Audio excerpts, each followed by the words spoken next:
제가 청년부 사역할 때 제자 훈련을 받던 어느 자매가 그 당시에 예수님의 재림 파트를 공부하고 있었는데 절대로 지금 재림하시면 안 된다는 거예요.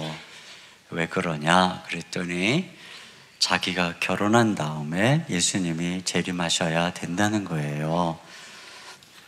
그렇게 사모한 이분이 바로 이어 불릴개척한 강영구 목사님의 사모님이세요. 인생사에서 가장 기쁘고 즐거운 순간은 결혼식의 순간일 것입니다. 그래서 결혼식에 가장 많은 하객이 찾아오고 또 잔치도 성대히 치르게 되지요. 결혼식은 이처럼 기쁨의 대명사인데요. 오늘 우리가 읽은 본문은 그 즐거움의 순간에 일어난 거예요. 유대인들은 혼인잔치를 한 7일 정도 하는데 포도주가 떨어진 것입니다. 포도주가 처음부터 떨어지진 않았겠죠. 그러니까 잔치가 무르익어가고 흥이 절정에 도달한 즈음에 포도주가 떨어졌다는 것입니다. 유대인들에게서 포도주는 이 기쁨을 위한 가장 중요한 음료예요.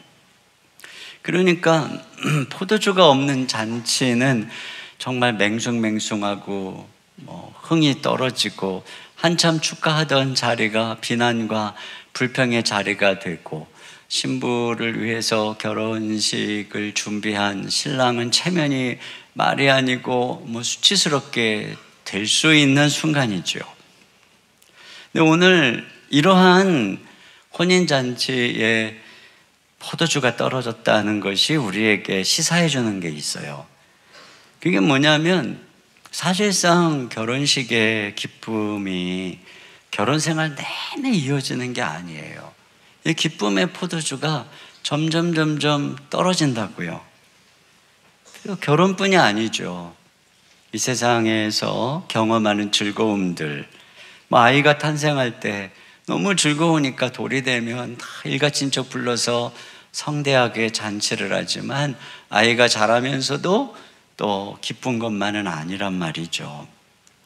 이렇게 이 세상에서 우리가 경험하는 즐거움은 언젠가 바닥이 드러나게 돼 있어요. 그래서 C.S. 루이스는 이 세상에서 경험하는 기쁨이라는 것은 모래사장에 흩뿌려진 금가루 같아서 어쩌다가 간혹 경험하는 것이다, 이런 얘기를 했어요. 그러면 왜 이 세상에서의 기쁨은 잠깐이고 또 즐거움의 포도주는 떨어지는 걸까요? 오늘 주목해야 되는 것은 예수님께서 이 포도주가 떨어지니까 물로 포도주를 만드셨는데 그 물이 어떤 물이냐면 6절을 같이 봅니다. 시작. 거기에 유대인의 정결 예식을 따라 두세 통 드는 돌 항아리 6이 놓였는지라. 그러니까 유대인의 가정에는 항상 정결 예식용 물이 있었어요. 그래서 그분들은 이제 샌다 신고 먼지길 다니다 보면 발이 더러워지니까 거기 있는 물을, 그 항아리에 있는 물을 떠서 발도 씻고 손도 씻고, 이게 이제 그들의 장로의 유전이었어요. 그러니까 무슨 얘기냐면 그렇게 하지 않으면 부정한 사람인 거예요. 그렇게 하지 않으면 이렇게 이제 부정하게 여기는 거죠. 근데 우리 주님께서 바로 그 물로, 거기다가 이제 물을 부어서 그 물로 포도주를 만드셨다는 거예요. 여기서 우리가 두 가지 생각할 수 있어요. 왜 포도주가 떨어지냐? 이게 좀 죄가 문제라는 것을 암시하는 것입니다. 이 예수님과 예수님의 제자들은 종종 유대교 정결 예식을 고의로 어긴 것 같아요. 그래서 제자들이 씻지 않고 먹었다고 막 바리새인들에게 비난받고, 예수님은 또 바리새인 집에 들어가가지고 고의로 하셨는지 씻지도 않고 먹어가지고 판단받으시고, 그때 이제 예수님이 하신 말씀이 뭐냐면은, 야, 사람이 입으로 들어가는 게 사람을 더럽히는 게 아니야. 사람의 마음에서 나오는 게 사람을 더럽히는 거야. 이렇게 말씀하셨어요. 그러니까 너희들이 겉으로는 씻고 깨끗하게 한다고 요란하게 난리법석을 떠는지 모르겠지만 너네 속은 더러워. 너네는 대접에 겉은 깨끗하게 하는데 진짜 중요한 속은 더러워. 이렇게 좀 말씀하시는 거죠. 그러니까 지금 뭐 아무리 정결 예식을 한다고 하더라도 그들은 다 여전히 이렇게 더럽고 추한 존재로 남아있다는 겁니다. 그러니까 여기에 바로 인간의 기쁨이 지속될 수 없는 이유가 있어요. 인간 안에 이 씻겨지지 않는 더러움. 그러니까 아무리 좋은 일이 생겨도 아름다운 결혼식을 했는데도 불구하고 이 기쁨의 포도주가 떨어지는 거예요. 서로를 바라보던 사랑스러운 눈빛이 사그라드는 겁니다. 왜 그래요? 죄 때문에 죄가 그 안에 들어와서 그런 것이잖아요. 뭐 자녀가 합격을 해서 기쁘고 취업을 해서 즐거운데 어느덧 이 한숨으로 변해버리거든요. 왜 그럴까요? 제가 얼마 전에 카이스트 교수님과 대화를 나누는데 이번에 하시는 말씀이 뭐냐면 그 카이스트 보내놓고 부모님들이 너무 기쁘겠지만 그게 다 한숨으로 바뀐다는 거예요. 왜냐하면 전부 다 게임하느라고 한 절반 이상이 다 폐인이 됐다는 거예요. 공부도 안 하고 밤새 게임하고. 그래서 심각한 문제라고 한탄을 하시더라고요. 보세요. 이게 죄가 틈타서 태초의 인간은 에덴에서 완전한 즐거움의 상태에 있었어요. 근데 마귀가 하와를 유혹해서 죄를 짓죠. 죄로 인해서 즐거움의 에덴에서 추방되는 거예요. 기쁨의 포도주가 떨어지는 이유가 여기에 있습니다. 아담의 죄를 유전받아 원죄를 가진 인간이 다 죄로 말미암아 이 기쁨을 지속하지 못하는 거예요. 가정에서 또 직장에서. 두 번째로 이것이 주는 의미는 이 결례의 항아리에 있는 물이 결국 우리를 깨끗하게 못한다는 거죠. 그러니까 우리 인간의 율법이나 종교, 공로로 우리가 깨끗하게 씻을 수 없다는 것입니다. 여기 항아리가 6개잖아요. 6개의 항아리인데 이 6이라고 하는 숫자는 완전에 이르지 못하는, 그러니까 완전 숫자는 7이잖아요. 요한계시록도 요한이 쓴 건데 거기 보면은 666, 이게 인간 숫자거든요. 짐승 숫자란 말이에요. 그러니까는 이 항아리 6개 있다. 이건 불완전하다. 이것을 암시하고 있는 거예요. 그러니까 인간 안에 있는 죄와 정욕 앞에서 뭐 율법, 교양, 교훈 이런 것들은 그냥 태풍 앞에 등잔불같이 힘이 없다는 것입니다. 그러니까 점점 기쁨의 포도주는 줄어들고 죄로 인해서 늙고 병들고 죽음이 찾아오면 즐거움이 사라지고 전도서에 보니까 모든 원욕이 다 그치고 즐거움을 다 잃어버리고 그렇게 수고와 슬픔 속에서 영원한 죽음으로 가는 것이 인간의 삶이라고 하는 것이죠. 그런데 그럼 주님께서 바로 이러한 이 포도주가 떨어져가는 혼인집에서 물론 포도주로 만든 사건은 우리가 어떤 메시지를 전해주는가 하는 것이죠.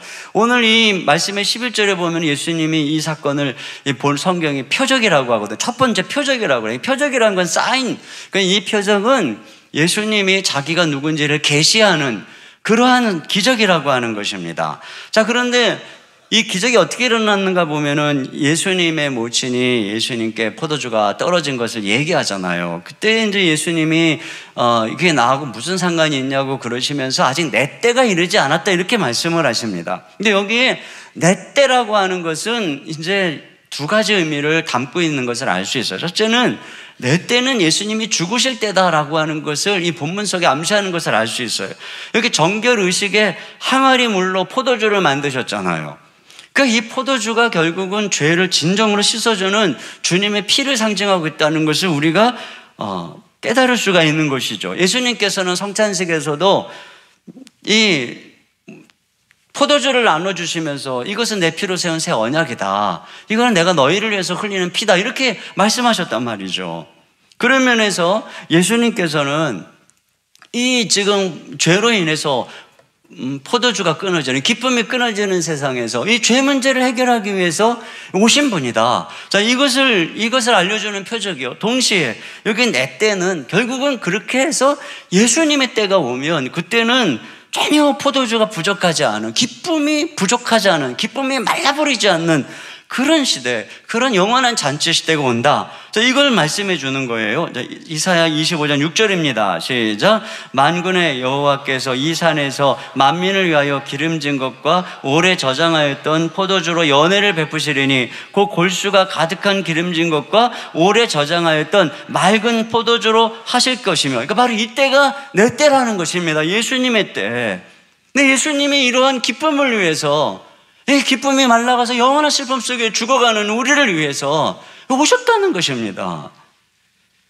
여기 이 포도주가 떨어진 결혼식 보세요. 얼마나 무미건조합니까? 근데 이것이 바로 유대교회를 상징한다고 할 수 있어요.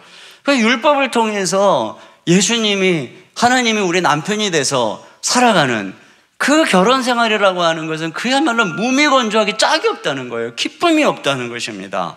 그런데 예수님께서 물로 포도주를 만들어 바꾸어서 결국은 예수님 안에서 신앙생활은 기쁨이 넘치는 거예요. 활력이 넘치는 거예요. 여기 보면은 이 요한복음에 보면은 예수님하고 세례 요한의 차이가 나타나는데, 이 세례 요한은 와가지고 금식하고 금욕하고 포도주와 독주를 안 먹어요. 손에 입에도 안 대요.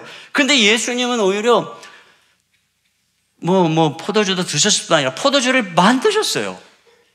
근데 이것이 또 어떤 남편에게 또 유혹이 될까봐 제가 갑자기 지금 망설이게 되는데 포도주를 만드셨어요, 예수님께서는. 이게 무슨 차이냐면은 세례 요한은 백성들로 하여금 예수님의 신부로 준비시키기 위해서 온 거예요. 그러니까 정결케 하기 위해서, 회개해서, 그러니까 이 세상으로부터 어떻게 해야 돼요? 본인이 금욕하고 또 회개하고 절제하도록 이렇게 하기 위해서 온 사람이 세례 요한입니다. 근데 예수님은 신랑으로 오신 분이란 말이에요. 신랑으로. 그러니까 신랑을 만난 신부는 기뻐할 수밖에 없는 거예요. 세례 요한을 만난 신부는 준비를 해야 되니까 아주 절제하고 금욕해야 되고, 예수님을 만난 신부는 드디어 예수님을 만났으니까 기뻐하는 거죠. 이게 다른 거예요. 신부가 신랑을 만나기 전에 약혼 기간에는 자기를 절제하고 정제를 지키고 다른 남자 봐도 잘 안 웃고 이렇게 자기를 좀 지켜야 되겠잖아요. 그런데 신랑을 만난 다음에도 웃지도 않고 먹지도 않고 계속 금식하고 그런다면 그건 이상한 것입니다. 마찬가지인 거예요. 오늘 우리가 예수님 안에서 신앙생활하는 것은 이런 이 기쁨에 우리의 그 신랑이 되시는 예수님 안에서 신앙생활하기 때문에, 이 신앙생활을, 예수님 안에서 하는 신앙생활은 그야말로 축제인 거예요.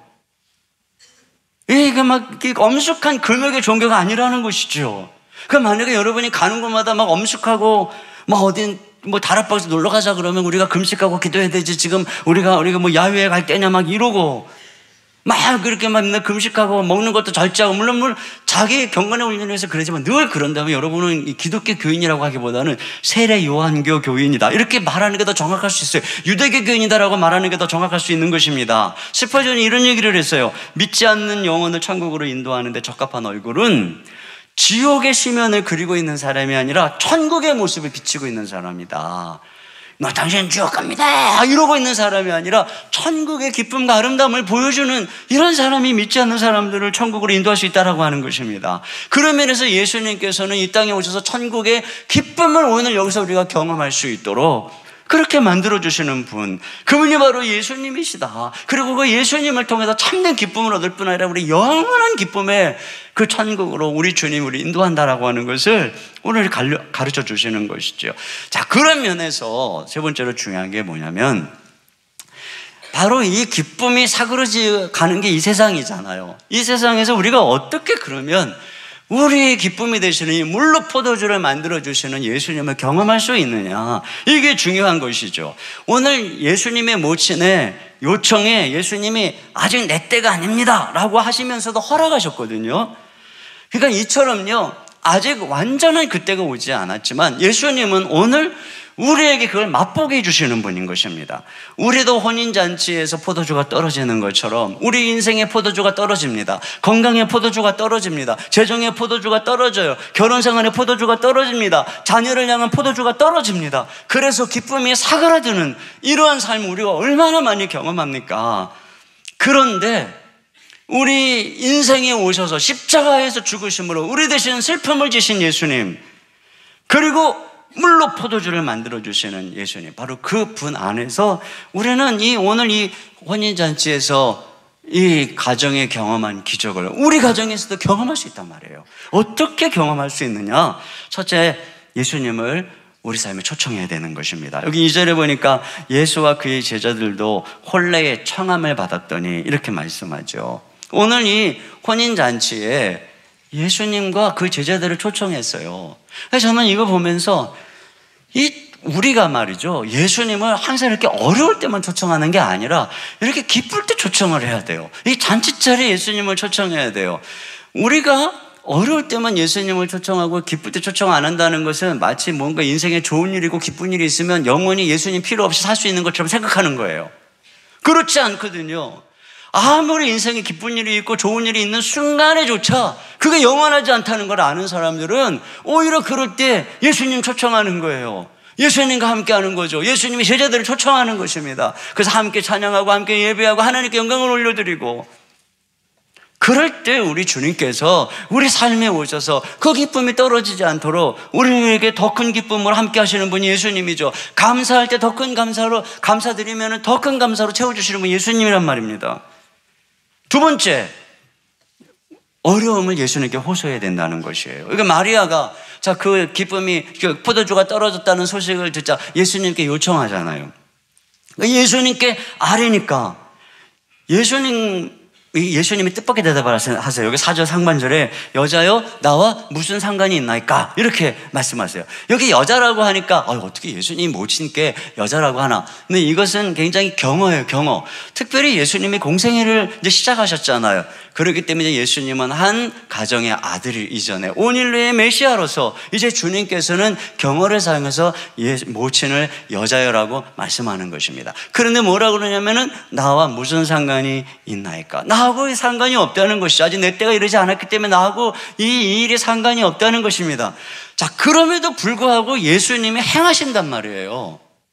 저는 이것이 바로 기도의 능력이라고 생각해요. 여러분, 우리가 기도하면 아무 상관없는, 하나님하고 아무 상관없는 일이 상관이 있는 일이 되는 거예요. 우리가 꼭 무슨 주의 일만 한다고 하나님께서 이거 내 일하고 상관이 있으니까 내가 들어줄게, 그런 게 아니에요. 여러분, 개인적인 일들이 이것이 하나님과 상관이 없는 것처럼 보인다 할지라도 우리 하나님의 자녀가 된 모든 우리 성도들의 삶에 주님 관심을 갖고 있습니다. 그렇기 때문에 우리가 하나님께 기도할 때, 주님께 요청할 때 그 모든 것들은 하나님과 상관이 있게 되는 거예요. 그래서 우리 주님이 일하시는 것입니다. 그러나 우리가 아무리 교회를 한다고 할지라도 하나님께 기도하지 않으면 하나님과 상관없는 일이 되는 것입니다. 그러니까 이 요청하고 기도하는 것, 이게 중요하죠. 또 내 때가 아직 이르지 않았다고 하시잖아요. 이 4절 하반절에.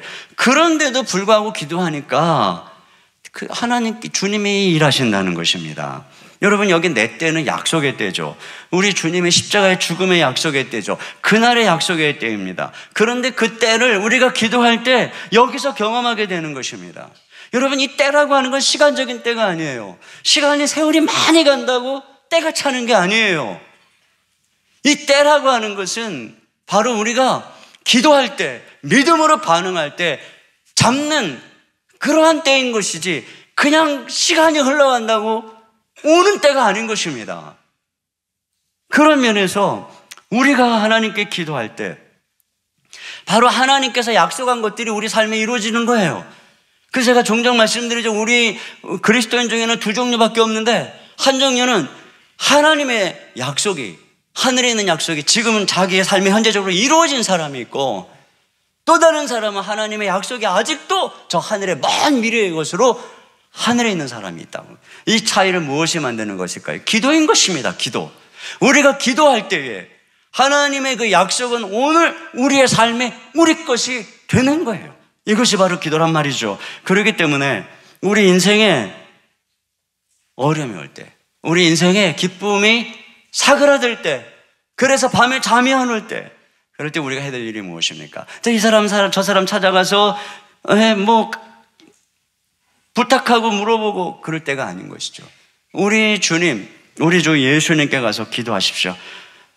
슬픔과 고통이 고개를 들 때 전심으로 하나님께 부르주셔서 기도하고, 위기의 때에 전적으로 우리 하나님을 의지해서 기도하면 우리 주님이 물로 포도주를 만들어 주시고, 여러분의 기쁨이 사그라들지 않도록 우리 하나님이 우리 가정에 놀라운 기적을 보여주실 줄로 믿습니다. 그 다음에 세 번째로 순종해야 되는 것입니다. 순종할 때 기적이 일어나는 거예요. 여기 보면은 특징적으로 나타나는 게 하인들의 순종입니다. 자, 5절 같이 보겠어요. 시작. 그의 어머니가 하인들에게 이르되 너희에게 무슨 말씀을 하시든지 그대로 하라 하니라. 그러니까 무슨 말씀을 하시든지 그대로 하라고 하인들에게 단단히 일러요. 자, 그러자 예수님께서 이 항아리에, 이 결례의 항아리 6개 항아리에 물을 채워라 이렇게 하십니다. 7절 상반절 보세요. 예수께서 그들에게 이르시되 항아리에 물을 채우라 하신즉, 그러니까 어떻게 해서 7절 하반절에 그 하인들이 아기까지 채우니. 여러분, 이게 되게 평범하게 보면 안 됩니다. 왜냐하면 이게 항아리가요 작은 게 아니에요. 이렇게 큰 항아리예요. 그 큰 돌로 된 항아리가 6개가 있는데 거기다가 하인들이 물을 채운다는 것은 그렇게 쉬운 게 아닙니다. 물 한 바가지 갖다 붓는다고 채워지는 게 아니에요. 그러므로 하인들이 그 6개를 다 채우려면 힘이 드니까 반만 채우든 적당히 채우든 그럴 수 있잖아요. 그런데 이들은 아구까지 6개 항아리를 꽉꽉꽉 채운 거예요. 그러니까 이게 뭘 말하는 거예요? 이 말씀에 그냥 끝까지 완전하게 순종을 하고 있다는 것을 알 수 있어요. 또 그걸 보여주는 게 8절 상반절. 이번엔 주님이 뭐라 그러냐면은 이제는 떠서 연회장에게 갖다 주라 하시매. 여러분, 이 물을 항아리에 채우는 것보다 더 위험한 게 이 물을 떠다가 마치 포도주인 것처럼 이제 포도주 떨어졌다고 하는데 그 연회장에게 갖다 주는 거. 이들은 하인이잖아요. 오늘날 하면 이 노예인 거예요. 이 계급시대잖아요. 그런데 감히 연회장에게 그 맹물 갖다 떠다 주면은 내 이놈아, 네가 나를 놀리냐? 그리고서 물 받아가지고 물세례 받을 수도 있는 것이고, 말이죠, 그냥 열받는데 그러잖아도 막 화풀이를 막 노예들한테 하인들한테 할 수도 있는 거거든요. 그런데 주님 말씀대로 갖다 줬단 말이에요. 8절 하반절에 갖다 주었더니 그대로 순종하니까 어때요? 물이 포도주로 변했다는 것입니다. 이게 중요한 거죠. 순종할 때 기적이 일어나는 거예요. 그러면 어느 시점에 과연 물이 포도주로 변화됐을까요? 제가 생각해 봤어요. 어느 시점일까? 여기 분명히 아구에다가 물을 가득 채울 때까지는 물이 포도주로 바뀌지 않은 게 분명해요. 왜냐하면 뒤에 보면은 물 떠온 하인들은 알더라 그러거든요. 물로 포도주로 바뀐 거에 대해서 물 떠온 하인들이 아무래도 연회장에게 갖다 줄 때 이렇게 조그마한 포트 같은 그런 항아리 같은 조그만 항아리, 주전자같이 생긴 데다가 물을 떠서 담았겠죠. 물을 뜬 거예요. 물을 부은 거라고요. 그리고 그걸 갖다가 준 거예요. 그러므로 물을 뜨는 순간까지는 물이었어요. 그럼 언제 바뀌었을까? 그걸 가지고 한 걸음 두 걸음 연회장에게 가는 동안 바뀌었겠죠. 가는 동안 언제 바뀌었을까? 제가 생각할 때는 가다가 언제나 돌아설 수도 있잖아요. 가다가 연회장에게 딱 주는 순간 바뀌었을 것 같아요. 딱 주는 순간. 그래서 그걸 받아가지고 연회장이 컵에다가 쫙 따라 보니까 맛있는 최상품 포도주가 나온 거예요. 거기서. 이와 같이요, 끝까지 순종할 때 나아만 장군이 요단강에서 7번 목욕하라고 하는 엘리사의 말에 6번 목욕할 때까지도 하나도 변화가 없었어요. 근데 7번째 목욕을 하니까 어린아이 피부처럼 된 거죠. 그럼 우리가 하나님 앞에서 기적을 경험하려면 주님의 말씀에 이와 같이 완벽하게 순종을 해야 돼요. 말씀을 읽었다, 아무 일도 안 일어나요. 말씀을 듣고 깨달았다, 아무 일도 안 일어나요. 말씀을 듣고 깨닫고 눈물을 흘렸다, 아무 일도 안 일어나요. 말씀을 듣고 깨닫고 눈물을 흘리는 것까지 좋아요. 거기에 믿음을 화합해서 순종할 때 역사가 일어나는 거예요. 순종할 때. 이게 진짜 믿음이죠. 제가 이 말씀을 묵상하다가 아주 예전에 이제 개척해서 교회가 그렇게 크지 않을 때 열심히 순장으로 섬기셨던 부부가 생각이 났어요. 지금은 이제 서울로 이사를 가셨는데 이 남편이요, 엄청 부인을 핍박하는 분이었어요. 이 아내가 이제 교회를 나가면 성경책을 하여튼 숨겨놓는데 찢어버리고, 그래도 교회를 가면 화가 나서 밖에 나가서 술을 먹고 며칠 동안 안 들어오고, 뭐 정말 극심한 핍박을.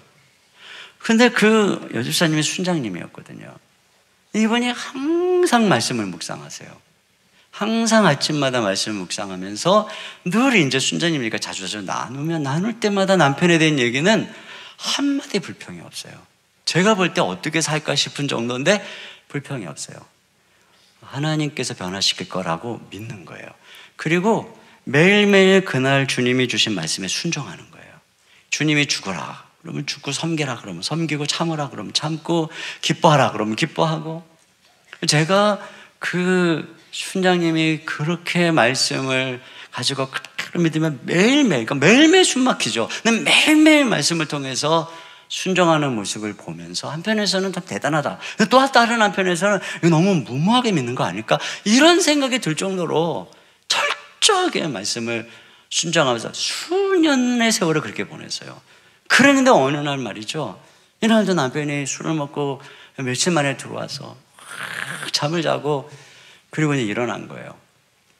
아내가 없으니까 어디 갔나. 그러다가 아내의 성경책을 찾은 거예요. 성경책을 아내가 없으니까 왠지 그날따라 읽고 싶은 거예요. 그 성경책을 이분이 읽기 시작했어요. 성경책을 읽으면서 왠지 마음속에 뭔가가 찾아온 거죠. 그래서 교회를 나가야 되겠다. 그래서 드디어 교회를 나오게 된 것입니다. 그 남편이 유명한, 그 당시 유명한 사건이죠. 모든 교회들이 다 아는 유명한 사건이다. 그 교회를 나와서 계속 예배를 드리는 중에 말씀이 터치를 하고 눈이 열려서 이 성경 말씀이 진짜 하나님의 말씀이에요. 이분이 외국에서 그 공학적으로 전공을 하고, 그래서 이게 전부 진화로 이거에 비추어 보고 안 믿는다고 항상 이러던 분이 어느 순간에 이게 다 믿어지더라는 거예요. 전부 다. 그러더니 그 순간부터 급속도로 바뀌어가지고요, 순장까지 되신 거예요. 그분이 정말 순장이 된다는 건 진짜 있을 수 없는 일이고, 그러니까 완전 삶이 바뀌어가지고 늘 술 드시던 그분이 술도 안 드시고, 어디 가면 물을 드시고. 그래서 그분에게는 예수님이 포도주를 물로 바꾸시는 기적을 이루신 거예요. 예수님이 거꾸로. 그러나 여러분, 그분의 인생에서는 진짜 물이 포도주가 된 거죠. 그래서 맹성하던 삶이 예수님 안에서 아내의 기쁨이 되고 순원들의 기쁨이 되는 이런 놀라운 역사가 일어나게 된 것입니다. 그게 언제요? 철저하게 말씀에 순종할 때. 여기 하인들이 이렇게 순종을 하잖아요. 그러니까 하인들이 순종하는 것을 이렇게 생각해 보면, 그 당시에 하인들이니까, 노예니까 상전의 말에 순종을 했다고 볼 수 있죠. 물론 이들이 철저히 순종했지만, 여기서 우리가 알아야 되는 것은, 우리가 지금 하나님의 말씀을 순종할 때 과거의 노예들이 순종하듯이 해야 된다는 것이에요. 하나님 앞에서 묻지 않고, 아니 어떻게 그걸 떠다 줍니까? 시키는 대로. 이렇게 하나님이 말씀하시면 이와 같은 태도로 순종할 때, 그리고 그렇게 순종의 걸음을 매일매일 걸어갈 때, 그때 어느 순간 우리 주님께서 우리 인생에 물을 포도주로 변화시키는 그런 놀라운 기적을 우리의 삶에도 우리 주님이 이루어 주실 줄로 믿습니다. 여기 보니까 물도온 하인들은 알더라 그러죠. 이 기적을 직접 순종해서 경험한 사람은 알아요. 그냥 연회장에 있는 사람이나 그날 잔치집에 있는 사람은, 야, 포도주가 이 끝까지 이렇게 더 좋은 게 나오는구나. 그리고 즐긴 거, 이거밖에 없을 거예요. 몇 시간 동안 즐긴 거. 그러나 이 하인들에게는 평생 잊지 못할 사건이 된 것이죠. 자신들의 손 안에서 이 기적이 일어난 것입니다. 여기 11절 상반절 보겠습니다. 시작. 예수께서 이 첫 표적을 갈릴리 가나에서 행하여 그 영광을 나타내심에. 여기 보면 이게 이제 첫 표적이거든요. 근데 주님이 자기의 영광을 나타내셨다라고 말씀하세요. 자기 영광을, 그러니까 예수님이 어떤 분인지를 나타냈다는 거예요. 그 영광이 뭐예요? 여기 이 본문에서는 물을 포도주로 바꾸는 기적이잖아요. 여러분, 만약에 어떤 분이 정말 철저하게 믿음으로 기도하고 순종했더니 병이 나왔다. 이게 바로 그분의 삶에서는 예수님이 단지 그냥 이 성경에 갇혀있는 어떤 위인이 아니라 예수님이 자기 자신의 영광을 나타내는 거잖아요. 도저히 내 힘으로 되지 않던 것들을 하나님께 전적으로 기도하고 믿음으로 순종하며 걸어갔더니 그 기적과 같은 변화가 일어났다. 남편이 변화됐다. 아이가 변화됐다. 이게 뭡니까? 예수님이 그분의 삶에서 자기의 영광을 나타내는 거죠. 무슨 뭐 이렇게 빛을 보는 거, 영광스러운 빛을 보는 것도 주님의 영광을 보는 것입니다만, 우리 주님이 하나님 되시면 우리가 우리 삶 속에서 경험하는 것이 바로 우리 주님의 영광을 경험하는 것입니다. 그런데 왜 사람들이 이 살아계신 우리 주님의 영광을 경험하지 못하는 것일까요? 기도하지 않으니까, 믿지 않으니까, 순종하지 않으니까, 그냥 단지 이 신앙을 마음의 양식처럼 무슨 뭐 수양하는 것처럼 이렇게 생각을 하니까, 그래 예수님 그냥 착한 분, 도덕적인 분, 우리가 본받을 분, 이런 식으로 생각을 하니까, 상식적으로 믿는 선에서 상식적으로 행동하니까 영광을 경험하지 못하는 것이에요. 내 믿음대로 될지어다라고 말씀하셨는데 믿지 않으니까, 우리가 인간적으로 생각하는 데까지만 믿으니까 무슨 사건이 일어나도 무슨 영광이 나타나는 일이 없는 것이죠. 우리가 순종할 때, 철저히 하나님 앞에 그 말씀을 두고 기도하며 믿음으로 순종할 때 영광을 경험하고 이런 하나님의 놀라운 기적을 경험하게 되는 것입니다. 이런 역사가 저와 여러분의 삶에 이루어지길 주님의 이름으로 축원합니다. 동시에 이 기적을 통해서 우리는 또 반대로 이런 생각을 해야 되는 거예요. 이 기적은 결국 뭐예요? 예수님의 영광을 나타내는 기적이라는 것이죠. 이게 표적의 목적인 것입니다. 그래서 결국은 목적이 뭐예요? 여기 보니까 제자들이 그를 믿으니라.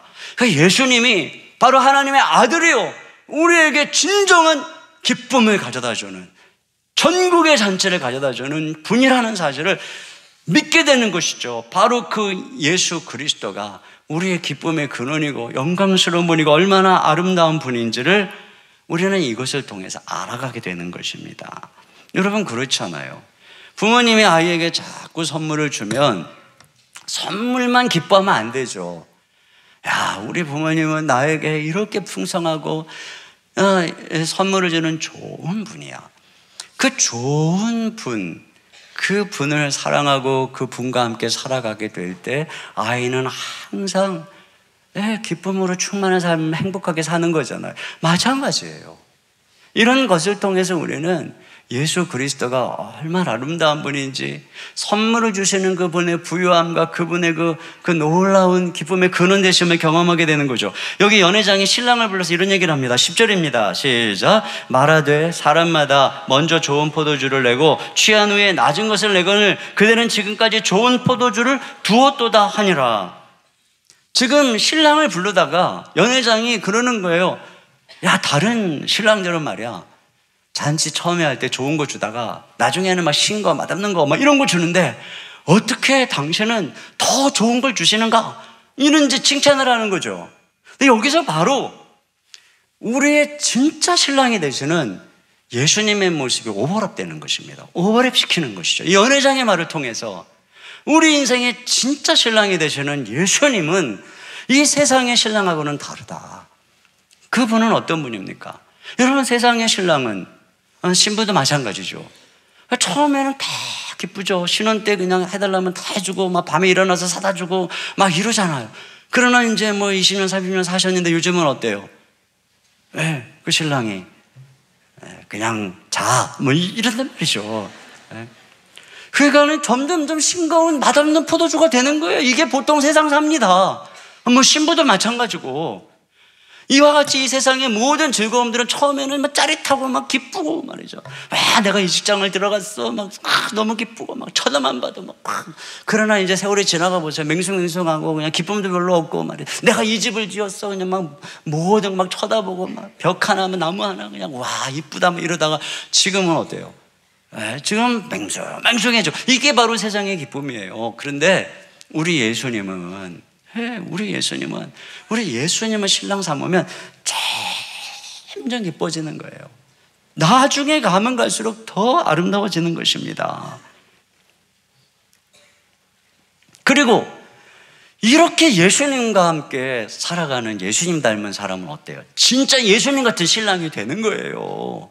그래서 정말 예수님을 참 믿는 신랑은 예전보다, 신혼 초보다 점점 더 잘해주는 거예요. 신혼 초보다.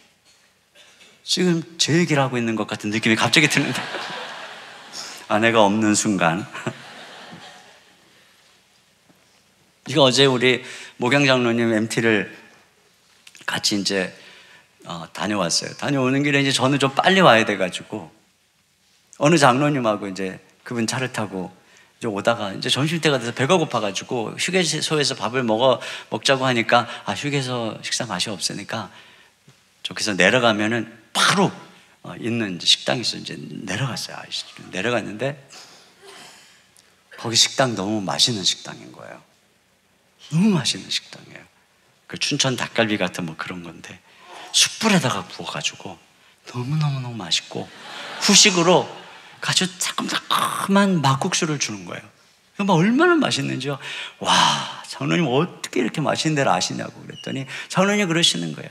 저는 거래처나 이런 데서 이렇게 맛있는 대접을 하다가 진짜 맛있는 데를 발견하면 반드시 아내를 데리고 가서 꼭 식사를 합니다. 와, 옆에 그 권사님이 계셨거든요. 옆에 우리 집 사람도 있었거든요. 왜 거기서 그 얘기를 하는지 갑자기 제가 그래서 느꼈어요. 속으로 이분이야말로 예수님 닮은 사람이구나. 변함없이 언제나 그렇게 세월이 지나가도 여전히 60이 넘어가도 항상 아내의 기쁨이 되는 바로 이 모습, 이게 바로 예수님의 모습을 닮은 신랑인 거예요. 우리 그리스도인이 이렇게 돼야 되는 것입니다. 그래서 우리가 처음에는 어디 가서 기쁨 없나 이러다가 점점 예수님 안에서 변화돼가는 우리는 어때요? 이제 누군가의 기쁨이 되어주는 거예요. 항상. 그래서 그 사람만 가면 가정이 막 살아나고 다락방이 막 기뻐지고 이렇게 되는 거예요. 네오 무스카글리아라고 하는 LA 대학 교수가 계세요. 이분이 어렸을 때 얘기인데요. 아빠가 그날 실직해서 들어온 날이었어요. 그 밤에 엄마가 굉장히 성대하고 멋진 잔치를 준비하는 거예요. 실직한 날 참 우울한데 왜 이렇게 많은 돈을 써가면서 아껴야 되는데 잔치를 하냐고 엄마한테 물었어요. 그때 엄마가 이런 얘기를 하는 거예요. 이런 날이야말로 잔치를 해야 한단다. 아빠가 열심히 일하셔서 우리를 공급하셨잖아. 그리고 이제 아빠는 다시 일어나야 해. 그래서 그렇게 아름다운 잔치를 준비했잖아요. 그가 이렇게 얘기합니다. 나는 그날 밤을 결코 잊어버릴 수 없다. 아빠가 눈물을 흘리며 다시 일어나는 용기를 얻던 그 밤을. 여러분, 이것이 바로 우리 주 예수님이 우리를 다루는 방식이요. 이것이 바로 예수님을 믿는 가정에서 일어나는 방식이죠. 아이가 시험을 망쳤어도 다시 일어나야죠. 제가 우리 그 아들 재수할 때 말이죠. 재수를 결정할 때 망쳤잖아요. 엄청 기도하는데 시험 망쳤거든요. 그때 우리는 아이가 재수를 할 때 거의 명문대 들어간 기쁨으로 다 같이, 왜 기도했으니까 이게 주의 뜻이다 믿고 재수를 시켰거든요. 별로 감동이 없으신 것 같은데 하여간 올해까지 제가 6년째 입시생 아빠를 했습니다. 한순간도 모르겠, 조금 약간 뭐 그랬지만, 그런지 모르겠지만 어쨌든 간에 저희는 기쁨으로, 얘기가 이상한 데로 갔습니다. 결론 내리겠습니다. 인생의 포도주가 떨어졌을 때 예수님 초청하세요. 예수님께 기도하세요. 예수님만 믿으시고 예수님 말씀에 순종하세요. 전적으로. 그러면 반드시 하느님이 물로 포도주를 만들어주시는 기적을 우리의 가정에도 우리의 삶에도 허락해 주실 줄로 믿습니다. 우리 시간에 같이 찬양 같이 드리는데요. 우리 내 손을 주께 높이 듭니다. 내 찬양 받으실 주님, 내 마음을 주께 활짝 엽니다. 내 찬양 받으실 주님, 슬픔 대신 희락을, 죄 대신 화관을, 근심 대신 찬송을, 찬송의 옷을 주셨네. 우리 박수 치면서 같이 찬양 드리겠습니다.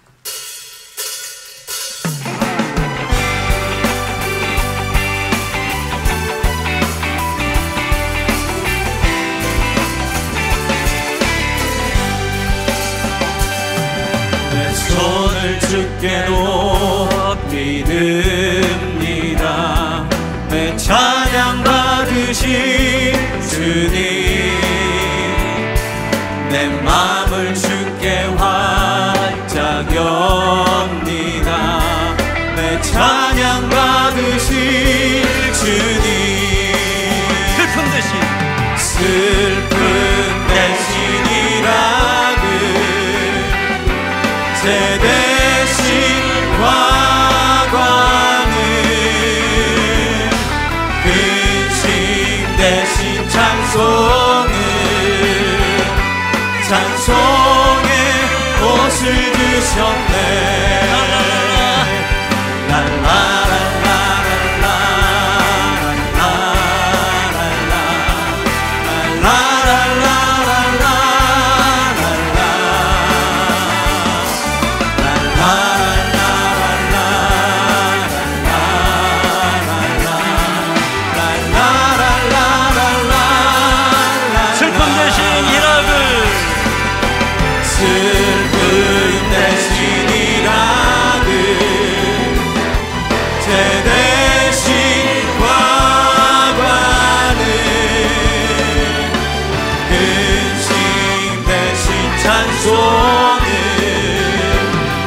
찬송의 옷을 주셨네.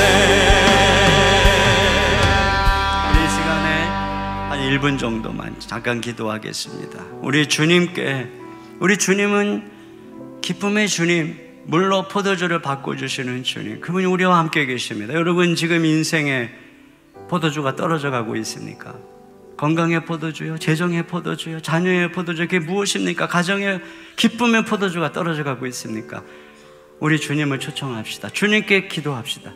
주님 믿음으로 순종합시다. 그럴 때 우리의 삶에도 하나님이 다시 물로 포도주를 바꾸시고, 우리 주님이 우리 대신 모든 쓴 잔을 받으시고 슬픔을 당하셨기에, 우리 주님은 지금 우리의 삶에서 기쁨을 경험하도록 그런 역사를 이루어 주시고 당신의 영광을 나타내 보여주시는 분이십니다. 우리 시간에 같이 한 목소리로 기도하겠습니다. 하나님 아버지, 참으로 감사합니다.